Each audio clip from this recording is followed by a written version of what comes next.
Clinical point of view से मैं 3-4 चीज़ें कहना चाहूँगा। सबसे पहले मैं उस बात पे टच करना चाहूँगा जो हम कहते हैं सीटी स्कैन और बायोमार्कर्स, क्योंकि उसका बहुत मिसयूज़ हो रहा है और वो नुकसानदेह भी हो सकते हैं।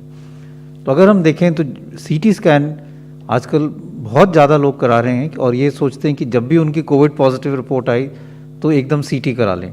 सबसे मैं पहले ये कहना चाहूँगा कि शुरू में सीटी कराने का कोई फ़ायदा नहीं है।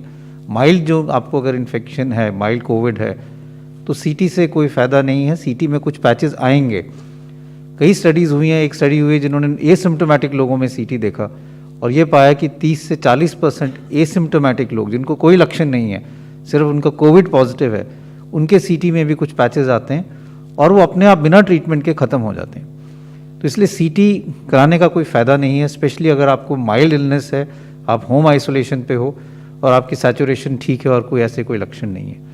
दूसरा, इसका नुकसान समझने की ज़रूरत है। अगर हम एक सीटी कराते हैं, it is equivalent to almost 300 to 400 chest X-rays.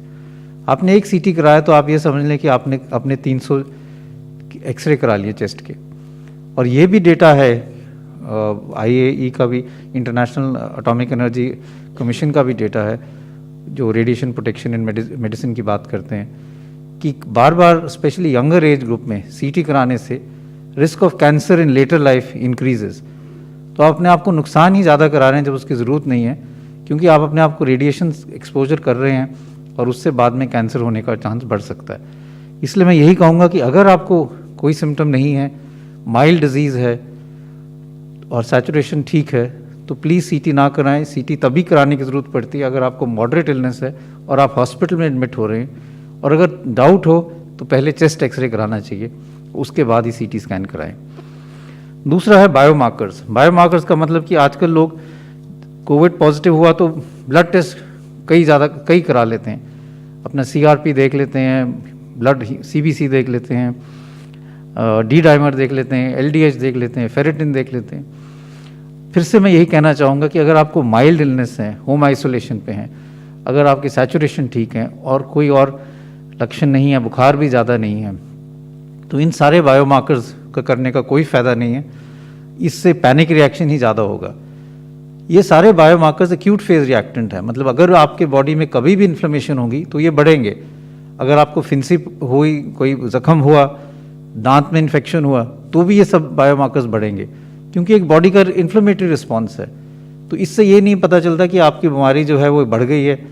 लोग ये घबरा जाते हैं कि मेरा CRP बढ़ गया इसलिए अब मुझे स्टीरॉयड शुरू कर लेना चाहिए, और उससे ज़्यादा नुकसान हो जाता है। तो इसलिए मैं यही फिर से कहना चाहूँगा कि चाहे वो बायोमार्कर्स हों, चाहे CT स्कैन हो, माइल्ड केसेस में उसकी कोई इंडिकेशन नहीं है। और अगर आपको ये कराना है तो डॉक्टर की सलाह से, जब आपको मॉडरेट इलनेस हो तभी कराएं, और ये समझें कि इसका नुकसान भी हो सकता है और अननेसेसरी बायोमार्कर्स की रिलायंस के कारण ओवर ट्रीटमेंट हो सकता है, जिससे नुकसान हो सकता है। तो इसलिए ये बहुत ज़रूरी है कि हम समझें कि biomarkers can be more harmful. CT scan तभी करना चाहिए अगर उसकी इंडिकेशन हो।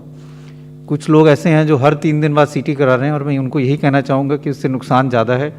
आप अपनी बॉडी को रेडिएशन एक्सपोजर कर रहे हैं जो बाद में नुकसानदेही हो सकता है।